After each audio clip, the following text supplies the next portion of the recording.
there, it's me again. Today I'm going to talk about the first part, Black Matters, of Playing in the Dark by Toni Morrison. I'll hit the highlights. I'm not going to go through page by page. Obviously, that would take forever. So I thought I'd begin with the title of the book and the title of the first section, Black Matters, which I've mentioned before, but I'll mention again. It has no connection to Black Lives Matter. The book predates that movement by a couple of decades. So, again, I know I've said that before, but just to reiterate, the main title of the book itself, Playing in the Dark, Whiteness and the Literary Imagination. The Playing in the Dark phrase or clause of the title has a number of different possible ways of reading it, and none of which are the way to read it, and none of them are not a way of reading it. The word playing, of course, child's play, playing around, a fun activity, but playing in the dark, the idea, of course, of nighttime, of a time of fear, especially, again, in childhood, playing in the dark being something potentially dangerous, both, in the physical sense of you could run into something, but also, the things out there that might be a danger to any of us who are out playing in the dark. But it conjures up, for those of you who may have done this in your childhood, such things as playing hide and seek after dark, which is something that when I was a younger person, I very much enjoyed in our neighborhoods, several neighborhoods where I lived growing up. It was completely feasible to do that. It was a relatively safe area. And yet there's always that fear, there's always that idea of, this could be a dangerous thing to do. We must be careful out there. Another possible reading, I'm just referring to my notes here, stepping carefree into a potentially dangerous territory. Whistling in the dark would be another way of characterizing that, or whistling past the graveyard, being aware of the dangers out there, being aware that something might be dangerous to you, to your person, and pretending to ignore that, or whistling or playing the fool in order to comfort oneself for one's fears, or to purposely ignore something that could be potentially dangerous to oneself. Of course, in the African American community, historically, nighttime terrors included the raids of the Ku Klux Klan and other things like that would happen at night. So thinking about those sorts of dangers as well. The third that occurred to me while I was pondering what does the title mean, which is always a good thing to do, by the way. Do judge books by their cover, and do judge books by their titles. A lot of thought and care goes into those things. One of those toss-away phrases that we use all the time, never judge a book by its cover. We do that all the time. But acting or taking on the appearance, that is, as in being in a play, pretending to be somebody or something that you are not. So taking on the appearance of a dark person. And that's really the heart of the first part of the first part of the book, is this masking of African American characters in literature and the African American experience in America that white writers have done throughout our history as a country, without even necessarily being aware of the fact that they are doing that when they're creating, as Morrison argues, black characters, they're frequently caricatures. They're thin, they're empty, they're hollow of life. Even the best drawn characters in many works of literature written by white people, the African characters are cardboard cutouts, or they are dressed up in black skin, but they really don't represent the African American or African experience. We'll talk about the same issue when we get to Heart of Darkness. And there it's very explicit because the main character, Marlowe, tells us so. He makes it very clear that to him, the African people that he's encountering, that he has no way of seeing into their lives. He has no way of understanding, comprehending them. And so they are, for the most part, they are paper dolls. They're cardboard cutouts. And that's purposeful on Conrad's part. Conrad is aware that he's doing that, at least. And now whether Conrad is a racist himself is something that we'll have to consider, especially his persistent use of the N-word, or is his character, Marlowe, the racist? And Conrad is aware of that. Very hard to tell in that work, but we'll get there. So that's the title of the book. Let's think about the title of the part one, chapter 1, Black Matters, as in blackness matters, in the same spirit of Black Lives Matter. In other words, that one's blackness, if one is African American, that matters. It makes a difference, and it certainly does in the experience of African American people. Being black in the United States is really something that white people don't have a perfect window into. It's like sympathy or empathy. You can feel badly for somebody who's experienced something that you haven't experienced, yes, but you don't understand it fully, and you never will because you've not been in that place. You have not walked around, as Atticus Finch says, in somebody else's skin. Another possible meaning of Black Matters is as in dark and unknown or unknowable things, like the proverbial black box. That's my dog again. He's rolling around on the floor playing. A black box being something that you cannot see into, that it's inscrutable, that it's unknowable and unknown. And the last meaning that might have, or possibly that it can carry, as in matters meaning circumstances, or things or experiences that black people have, that, again, white people don't have. All of those possibilities are part of that. She begins in a very strange place, with an anecdote, and this is from the preface, with an anecdote about the writer Cardinal and her experience, in her own words, her experience attending a Louis Armstrong performance in Paris, I believe it is. And when Louis Armstrong begins to do his solo, an improvised solo, it starts out, as one level of experience, and by the time he's well into it, she has begun to be so anxious that she has to run outdoors. Cardinal had various forms of mental illness, and so this was really the first event in her life where she had this sort of a panic attack experience, is what we would probably call that today, or an anxiety of some form. It's not so much that it's that Morrison uses, but rather the idea that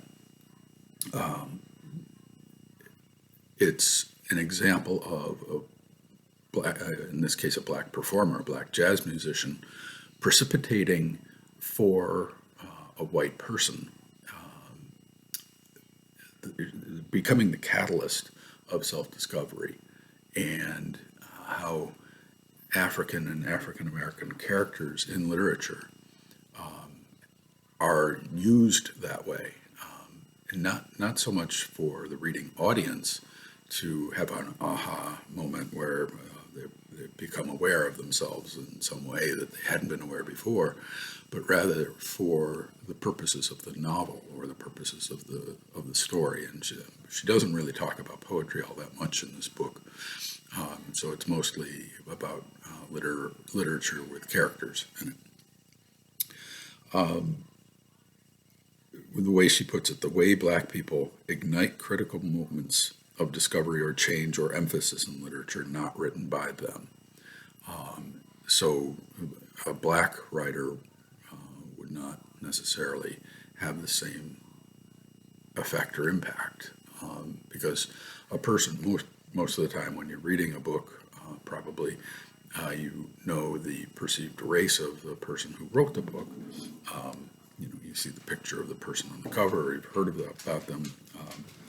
And so in reading a Black character, reading a Black novel written by a Black writer, you probably know that. That's my dog chewing now. You can hear in the background. He's eating a pig's ear. Very happy dog. At the bottom of the first page of part one is a short epigram from a poem by T.S. Eliot, and he's described in this week's lesson. This week's or last week's, can't remember when I wrote about Eliot. And it's just a very brief part of a fairly short poem by Eliot. Not much to say about it other than that the idea of impressions that can be caused to come into one's mind while ruminating about something, while thinking about something. The poem itself, there's not much that goes on. It's an evening scene. Somebody's looking out a window in London, watching people do ordinary things, but these ordinary things conjure up other things, deeper thoughts. And in Eliot's case, or in Eliot's speaker's case, it is this infinitely gentle and suffering thing that is somehow aroused in his mind, the speaker's mind, through the process of seeing all these other events, people reading newspapers and smoking pipes, and the wind blowing, and so on and so forth. And so this works perfectly for as a frontispiece, if you will, for this chapter in which Morrison is talking about this idea of duplicity of images, how one thing can appear to be one thing, but then it turns out to be something entirely different. Things have masks. She begins the chapter proper with a discussion of how writing can make us experience and understand things, quote, one is estranged from, that one has no window or door into, that writing is this magical tool, as you probably all discovered at some point when you cried over a book when you were a young person, or maybe when you were not so young. Again, the power of language to evoke in us emotion and understanding and a view into reality, the reality that we haven't experienced. And, if you're like me and you like to read adventure books, and, you read about, some Arctic exploration or something like that, it conjures up the whole world of that place without you ever having stepped out of your door. There's a great moment in the beginning of Jane Eyre by Charlotte Bronte, in which the little Jane is her only safe place in the house where she lives is the library, in a particular window box in the library where she sits and reads. And she has an adventure through reading of these massive ships and waves and so on and so forth. And it's her genuine moment of discovery that language has this sort of power. She's a very young girl. She's 8 or 9 years old when this happens. It's a great little moment.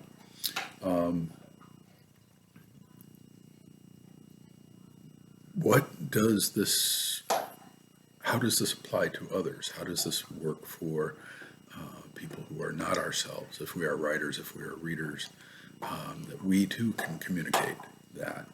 But how does that work in what Morrison calls how free can she, as an African American person, a writer and reader, reader and writer, she identifies herself, is she as free as, say, somebody from the larger culture to have that same experience, especially in a culture that she identifies as genderized, sexualized, and wholly racialized? In other words, she being an African American woman, does she have that same doorway, or are there bars on the doors, and to some degree with that cross-racial experience in reading? What does it mean that throughout the history of American literature, as far as most of it anyway, written mostly by white people, mostly by white men, as we've identified before, that African Americans have, as she puts it, quote, no significant place or consequence in the origin or development of that culture's literature. In other words, African Americans, at least until the end of the 19th century, barely had a voice in American literature at all. You could have grabbed the proverbial person on the street in 1850 and said, name a black writer, and they would not have been able to, undoubtedly. At about that, maybe they would have been able to come up with Frederick Douglass, but unlikely that any average American would have been able to name a single African American writer. So that the whole subfloor, foundation floor, subfloor of American literature is wholly white and mostly male. And what does that do for the African American reader who grows up reading, going to school, reading the foundational pieces of our literature up until a certain time anyway, and finding no African American writers and precious few African American characters, and none of whom are really African American in any way, shape, or form in terms of their the way they talk. Quite often the dialect is a white person's version of what black people sound like. And again, that lack of depth of development of the characters. There are attempts, Uncle Tom's Cabin attempts to say something about black experience. And certainly by 1883, when we're talking about Mark Twain, the character Jim in Huckleberry Finn is a fully round, fully developed character in the same way that Huckleberry Finn himself is the title character. As much as any other character in any other book by Twain is developed, Jim is fully rounded out. Twain grew up in the South, in Missouri, born and raised during the time when people held slaves, and he had a lot of experience with African American people, and he's among the first white writers in American writing to really make an attempt to body forth a real person in Jim, somebody who's not a caricature, not a cardboard cutout, but a real breathing human being.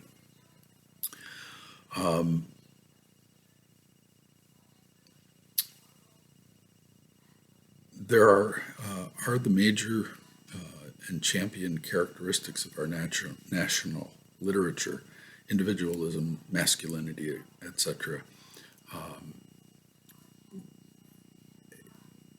Are they a reaction to, she asks, and that was a quotation, are they a reaction to what she calls a dark, abiding, signing Africanist presence? In other words, is the moral character of American literature, the types of characters we draw as heroes, are they a response to, in their hypermasculinity and their individualism and all these other characteristics, are they a response to the presence of that which is not named? Sounds like a line out of Harry Potter.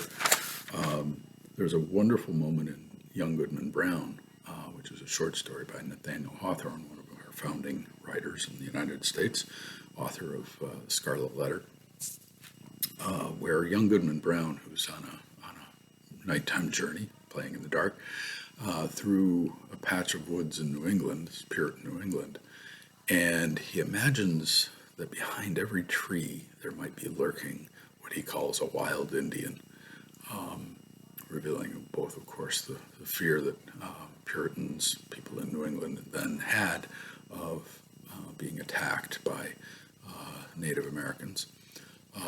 But that idea of lurking, again, of things in the dark being dangerous, and, is Goodman Brown, is American literature a reaction to that which is not understood, that which is dark, in some ways, dark to oneself, unknown and unknowable, or literally dark as in dark skin, or dark as in night.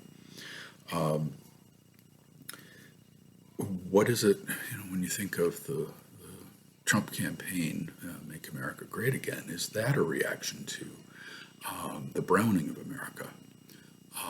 And many political theorists would say yes would be the answer to that question. That the fear that some people have of losing whatever they perceive the culture to have been at some time is wholly wrapped up in issues of ethnicity and race. Is our literature, can Americanness exist in and of itself, or only through omissions, contractions, and conflicts? Those are omissions, contradictions, and conflicts, rather. Quotation again from Morrison. Are we a mirror, or are we one-way glass? In what ways is our literature a reflection, and in what ways is our literature a funhouse mirror of what it is we really are?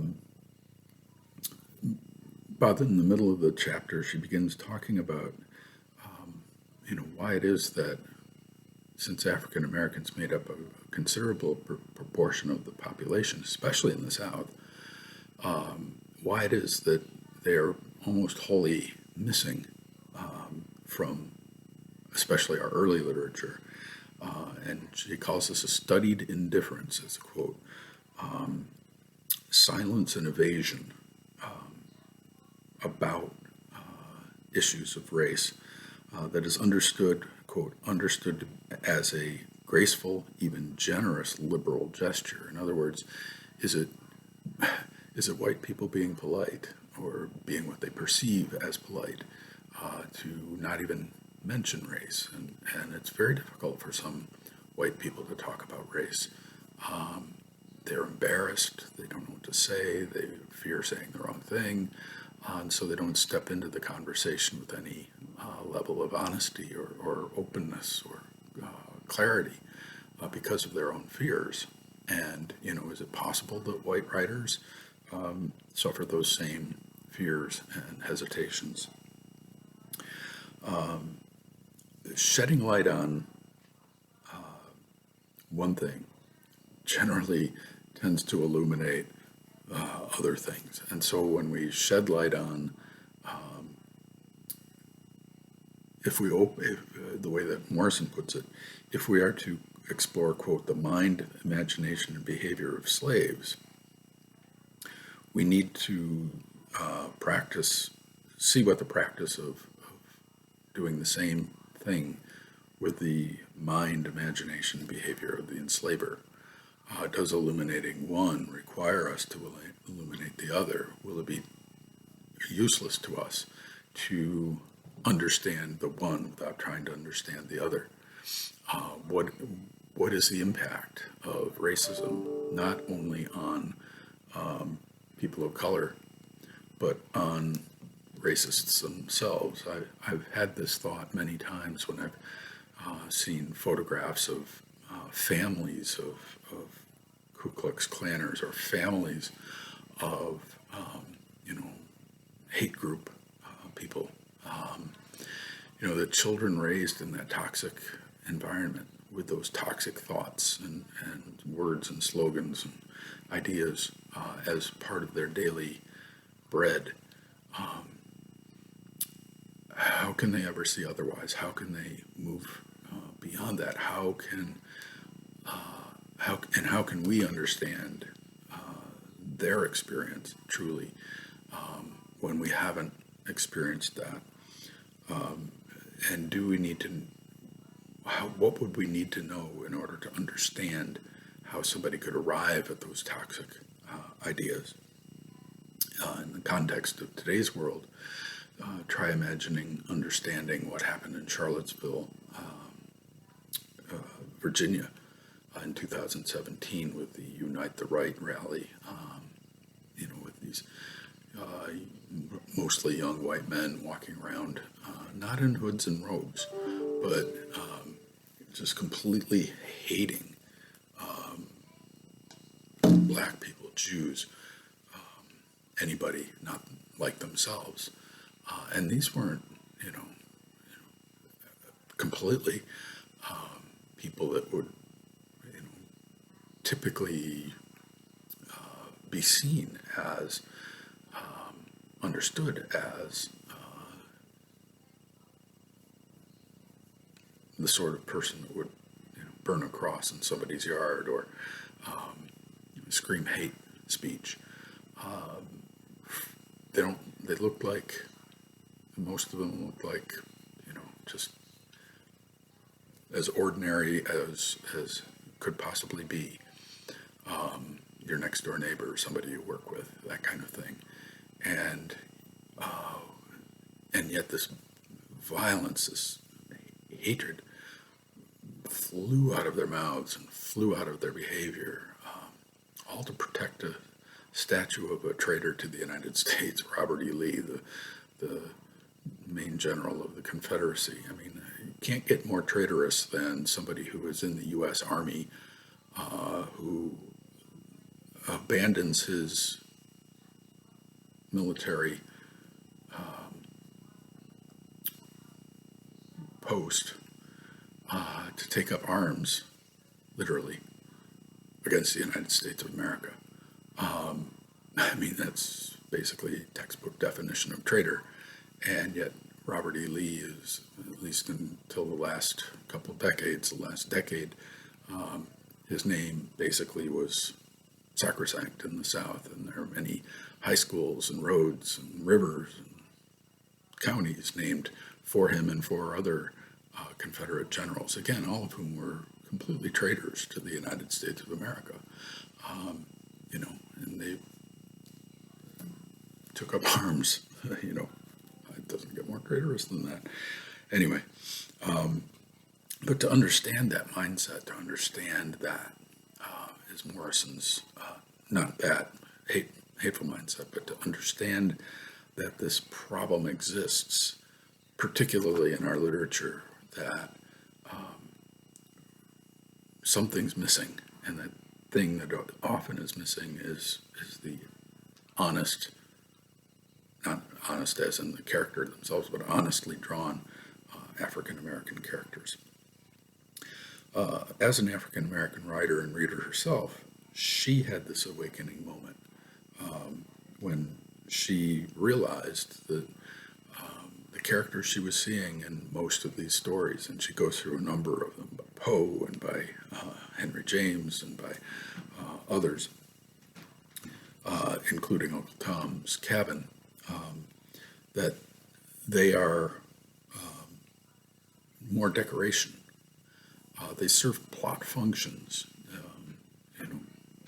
sometimes not wholly wonderful plot functions, as in Saphira and the Slave Girl, a book I haven't read, so I can't really speak to her criticism of the book. She doesn't care for it too much, as you can tell by the end of chapter 1. But the question then becomes, were these books written, with part of the intended audience to be African Americans? And the answer to that, of course, is not really.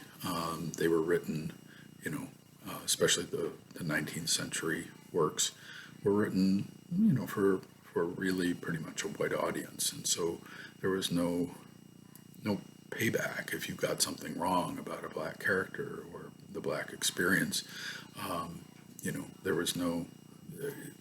There would be no critic out there that would say, well, these characters weren't drawn particularly, well. They're just, as Morrison puts it, sort of like decoration within the novel, sprinkled in or serving a plot function, but not, again, fully fleshed out. The way Morrison puts it, really great quotation from pages 16 and 17 is, Uncle Tom's Cabin was not written for Uncle Tom to read or be persuaded by. In other words, the readership of this literature at that time, and up until basically the Harlem Renaissance, and slightly earlier than that, the 1870s, 80s, 90s, is when you begin to see coming onto the scene some significant African American writers that actually participate in the forming of what we become as a country, our literature in the 20th century. And with that, I will see you later.